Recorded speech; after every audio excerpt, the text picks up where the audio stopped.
Est-ce que vous avez des difficultés à clear les endgames de WoW en ce moment? Est-ce que vous avez l'impression que le jeu est devenu beaucoup plus difficile qu'avant? Que vos anciens personnages ont plus de mal à suivre? Personnellement, j'ai remarqué plusieurs personnes se plaignent, que ça soit extérieur à ma communauté ou même à l'intérieur de ma communauté. Et aujourd'hui, on va répondre à une question qui paraît simple. Est-ce que WoW a du power creep? Et surtout, qu'est-ce que ça veut vraiment dire le power creep? Parce que oui, énormément de personnes utilisent ce terme, parfois pour dire simplement que le nouveau personnage est plus fort que l'ancien, mais ça, c'est pas vraiment du power creep. Aujourd'hui, pas de hate gratuite, pas de défense aveugle pour Kurogames, non, on va essayer de définir correctement le phénomène, regarder ce qui a réellement changé sur WoW et voir si les preuves sont suffisantes pour parler de power creep. Et je préfère vous le dire dès maintenant, on va pas parler des solutions, peut-être un peu plus loin dans la vidéo, mais en tout cas ce n'est pas le sujet principal de la vidéo. Par contre, si ça vous intéresse, c'est le sujet de la prochaine vidéo, donc cliquez, on sait jamais. Bref, c'était le petit disclaimer, je suis obligé de faire ça parce qu'il y a tellement de relous, c'est... Ouah, c'est chiant, c'est chiant. Pour comprendre en quoi WoW a du power creep, pour moi, il faut diviser ce phénomène en deux parties.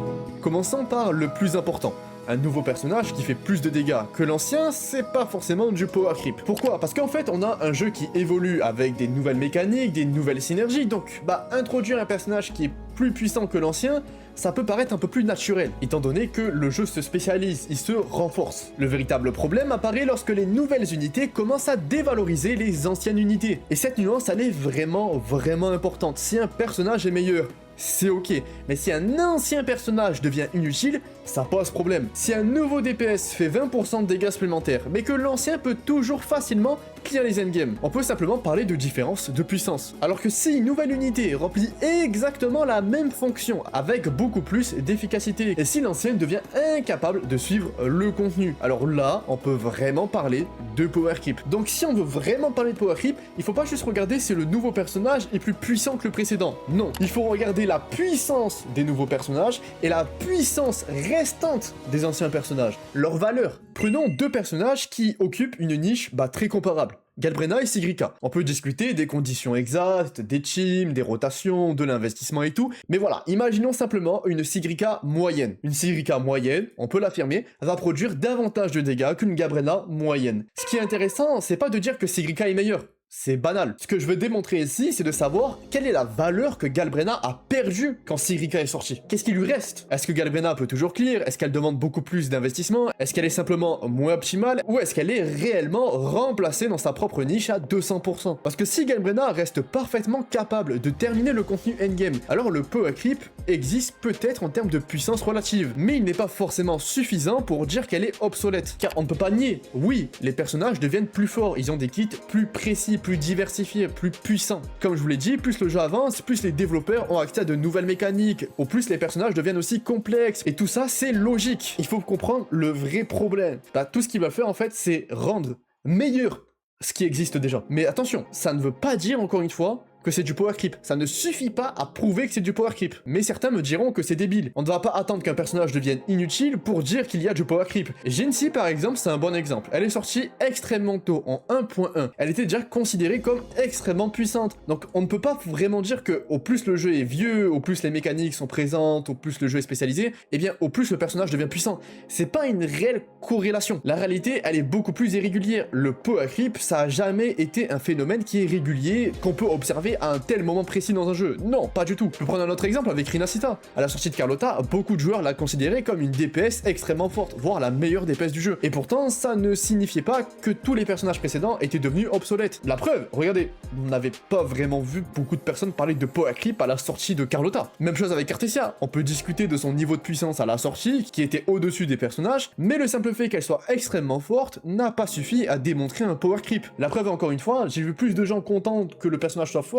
que de gens qui ont fait un drama sur sa puissance. Et donc toute cette logique de personnage avec la valeur récente et la valeur restante me permet d'enchaîner avec le deuxième point, l'environnement. Pour que le power creep devienne réellement problématique, il faut regarder ce que le jeu demande aux joueurs en retour. Comme nous venons de le voir, si les personnages deviennent plus forts mais que le contenu reste stable, les anciens personnages peuvent continuer à fonctionner parfaitement. Mais si, le contenu devient lui aussi plus exigeant, alors là, la pression elle augmente. Et c'est exactement ce qu'on peut observer sur l'évolution de la TOA. Regardez l'évolution de PV. À partir de la sortie de Shiza, on remarque clairement que les endgames commence à augmenter. On voit des écarts de puissance qui deviennent de plus en plus hauts. On parle de centaines de milliers de PV supplémentaires, voire même de millions.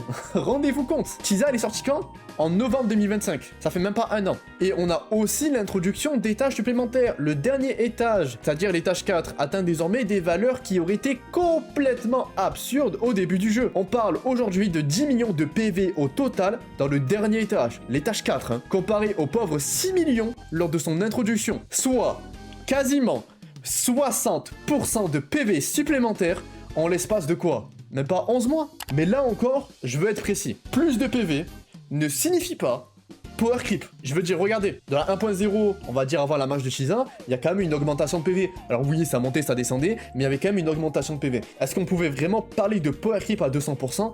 Pas vraiment. Ce qui est intéressant à observer quand on parle de power creep, c'est le rapport entre puissance disponible pour le joueur et la puissance demandée par l'endgame. Parce que l'endgame ne fait pas qu'ajouter des PV, attention, il demande plus d'équipes, qui va demander une exigence globale pour votre compte supplémentaire. Les buffs sont devenus de plus en plus précis, vu que certains bonus vont avantager certains archétypes, au lieu d'être beaucoup plus généralistes, et même certains boss vont avoir des contraintes. Les boss qui volent, c'est horrible. C'est juste infâme. Mais pour observer tout ça, eh bien il faut observer la dernière pièce du puzzle. La volonté. Je les vois déjà venir en commentaire, hein. Oui, c'est un gacha, c'est normal, il y a du power creep, pourquoi quelqu'un, c'est quoi, je suis touriste des gachas, on en a marre. J'ai envie de répondre oui et non. Le fait qu'un gacha ait intérêt à sortir de nouveaux personnages est évident, bien sûr. Un nouveau personnage doit donner envie d'invoquer, et pour cela, les développeurs peuvent jouer sur plusieurs leviers. Le design, le gameplay, la popularité, les synergies, et surtout, la puissance. Le modèle économique gacha, c'est vrai, il va créer naturellement une incitation à rendre les nouveaux personnages attractifs. Bah, c'est pas une preuve du power creep, ce n'est pas une preuve que le personnage qui va arriver nouveau doit rendre obsolète l'ancien personnage, non. Et surtout, ça ne prouve pas que les développeurs cherchent volontairement à rendre les anciens personnages inutiles. Il faut comprendre que c'est le modèle économique même du gacha qui force à avoir un vrai intérêt pour forcer les joueurs. Mais cet intérêt, comme on a vu, bah c'est pas forcément un rapport de puissance. Et même entre nous, ok? Les vidéos guides, les vidéos build, etc. Sur la majorité des jeux, c'est pas la majorité des joueurs, hein. La majorité des joueurs sont des joueurs casual. La majorité des joueurs qui investissent sur le jeu ne sont pas forcément des joueurs qui vont regarder des guides ou quoi que ce soit. Alors peut-être qu'ils vont regarder un guide par-ci par-là, mais c'est pas forcément des joueurs qui sont ultra investis sur le jeu. Et ça, il faut faire la nuance. Qui contribue le plus au système de power creep? Les actionnaires, oui, sans doute, on ne va pas le nier, voilà. Mais c'est aussi nous, en tant que consommateurs. Si aucune action n'est faite par les joueurs, les studios n'ont aucune raison de changer de modèle. Je suis pas en train de vous dire que vous êtes responsable du power creep, c'est totalement débile. Le joueur n'est jamais responsable du power creep. Il a une période de responsabilité, mais il n'est jamais responsable à 2000%. En revanche, il est vrai que nous pouvons contrôler notre propre consommation. On peut décider de ne pas pull chaque nouveau personnage. On peut arrêter de considérer chaque nouveau DPS comme obligatoire. On peut accepter de perdre quelques récompenses plutôt que de dépenser pour suivre chaque cycle de méta. On peut tout simplement arrêter de jouer à un jeu uniquement pour le endgame. Le endgame n'a jamais été une obligation. Regardez les récompenses, vous avez même pas une multi qui est offerte. Qu'on se mette clair, je ne pense pas, en tout cas c'est ma théorie personnelle, c'est ma croyance, je ne pense pas qu'on puisse changer le système global. Je ne pense pas que les joueurs, même s'ils se mettaient à boycotter le jeu, à review, bombing, etc., puissent changer le modèle économique. Non, je n'y crois 0%. Mais ce qu'on peut faire, c'est changer notre façon de consommer, de ne pas dépendre d'une entreprise tierce. Il faut que vous dépendez de vous-même. Vous devez vous adapter à la situation. Être au courant de ce phénomène, c'est une vraie chance. La liberté commence où l'ignorance finit. Oh putain, les cours de français qui remontent. Oh, allez, ferme ta... Si je devais conclure cette vidéo, je dirais que oui, WoW a du power creep, pour toutes les raisons qu'on a vues sur toute la vidéo. Le jeu a commencé à suivre les tendances récentes des jeux gacha populaires, que ce soit à travers des persos puissants, récents, qui rendent obsolètes les anciens personnages, ou des endgames de plus en plus difficiles qui renforcent cette idée. S'il vous plaît, est-ce que vous avez essayé de sortir une Carlotta, allez on va dire basique, vraiment la Carlotta moyenne, d'un joueur moyen? Est-ce que vous avez essayé de sortir Shensi? Vous savez quoi, je vous demande même pas de sortir dans l'étage 4, essayez de sortir ces personnages dans l'étage 2, vraiment vous verrez, vous allez rigoler. Et ce que je veux transmettre aussi avec cette vidéo, c'est n'oubliez pas la raison pour laquelle vous jouez, c'est pour le plaisir. Si vous ne prenez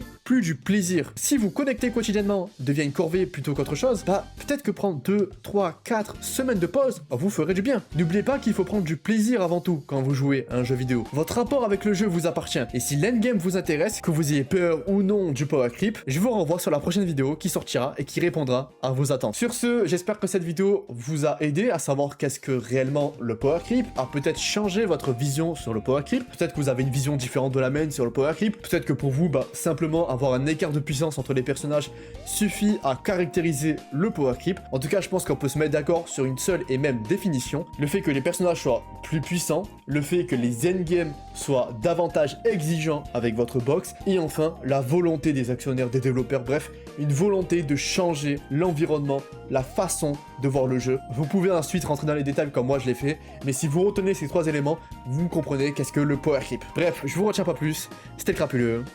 Ciao.